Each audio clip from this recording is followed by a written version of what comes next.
புதுக்கோட்டை மாவட்டம் பெருங்களூர் 2 அண்டக்குளம் தார் சாலையில் அமைந்துள்ள அரசு மதுபான கடையை பள்ளி குழந்தைகளுக்கும் அவ்வழியே நடந்து செல்லும் பொதுமக்களுக்கும் இடையூறாக இருப்பதால் அப்புறப்படுத்த கோரி பொதுமக்களும் பள்ளி மாணவிகளும் சமூக ஆர்வலர்களும் மாவட்ட ஆட்சியரை நேரில் சந்தித்து மனு அளிக்க வந்தனர்.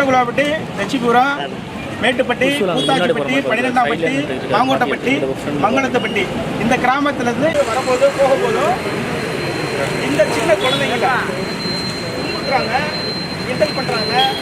அதனால அந்த கடையை அகற்ற சொல்லி ஏற்கனவே பல போராட்டம் நடந்திருக்கோம். இதுவரைக்கும் எந்த ஒரு நடவடிக்கையும் நெருக்கடலை. இப்போ புதுசாக அந்த கடையை அகற்ற சொல்லி நாங்கள் மனு கொடுக்க வந்திருக்கிறோம்.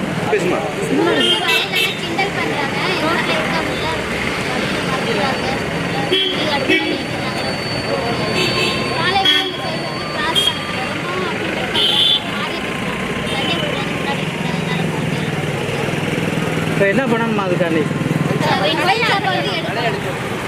இப்போ எதுக்கு வந்துருக்கீங்க?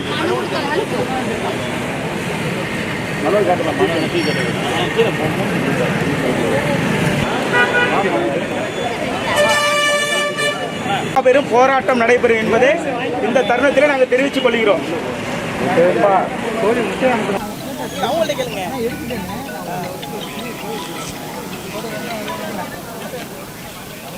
இந்த கடையை தாண்டி தான் கிட்டத்தட்ட ஒரு 13 ஊர் மக்கள் வந்து கிராம மக்கள் வந்து போயிட்டு வரணும். பிள்ளைங்களாம் அங்கேயிருந்து வந்து படித்து போயிட்டு இருக்காங்க.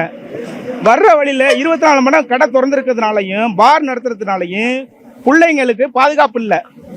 ஏற்கனவே ஆதனோட்ட காவல் நிலையத்தில் 2 வழக்குகள் பதியப்பட்டு குற்றவாளிகள் வந்து தண்டிக்கப்பட்டிருக்காங்க. இது வந்து அடிக்கடி இந்த நிகழ்வு நடக்குது. பிள்ளைங்களுக்கு பாதுகாப்பு இல்லை. அதனால இந்த கடையை எடுக்கிறதுக்காண்டி நாங்கள் தமிழக முதல்வர் அவர்களுக்கு சாட்சி அனுப்பிச்சிருக்கோம். ஒரு வாரம் ஆயிடுச்சு அனுப்பிச்சு. அதுக்கப்புறம் கலெக்டர் இன்னைக்கு வந்து பார்க்க வந்திருக்கோம். அம்மா வந்து கலெக்டர் மாலை பார்க்க வந்திருக்கோம். பொதுமக்கள் மற்றும் மாணவர்கள் நலன் கருதி இந்த கடையை அகற்றணும், இல்லாவிட்டால் மக்களை திரட்டி மாபெரும் போராட்டம் நடைபெறும் என்பது இந்த தருணத்திலே சொல்லிக் கொள்கிறேன். ஆமா, காலையில இந்த எத்தனை மணிக்கு போனாலும் அங்க எத்தனை மணிக்கு அந்த பக்கம் மக்கள் போனாலும் குடிச்சிட்டு ரோட்ல பிள்ளைங்களை வர்ற பிள்ளைங்களை தொந்தரவு பண்றது, வைக்கிறது, சைக்கிளை பிடுங்குறது, இது மாதிரி பெரிய பிரச்சனையும் நடந்துகிட்டு இருக்கு. இது பலமுறை நாங்க காவல்துறைக்கு தகவல் சொல்லிட்டு இருக்கோம். யாரும் வந்து என்னன்னு கூட கேட்டுக்கிறல. புரியுதுங்களா? கண்டிப்பா அரசு வந்து இதுக்கு உரிய கவனம் செலுத்தி இந்த கடையை அகற்றணும். அதுதான் எங்க கிராம மக்களும் எங்க பள்ளி குழந்தையின் சார்பாக நான் கேட்டுக்கொள்ளப்படுகிறார்கள். என்னோட மனைவி வந்து ஊராட்சி மன்ற உறுப்பினர் இருக்க, பள்ளி மேலாண்மை குழுவில் தலைவராக இருக்காங்க. என்ன இந்த தருணத்தில் நான் சொல்லிக்கிறேன். நன்றி, வணக்கம். என் பேர் செந்தில்.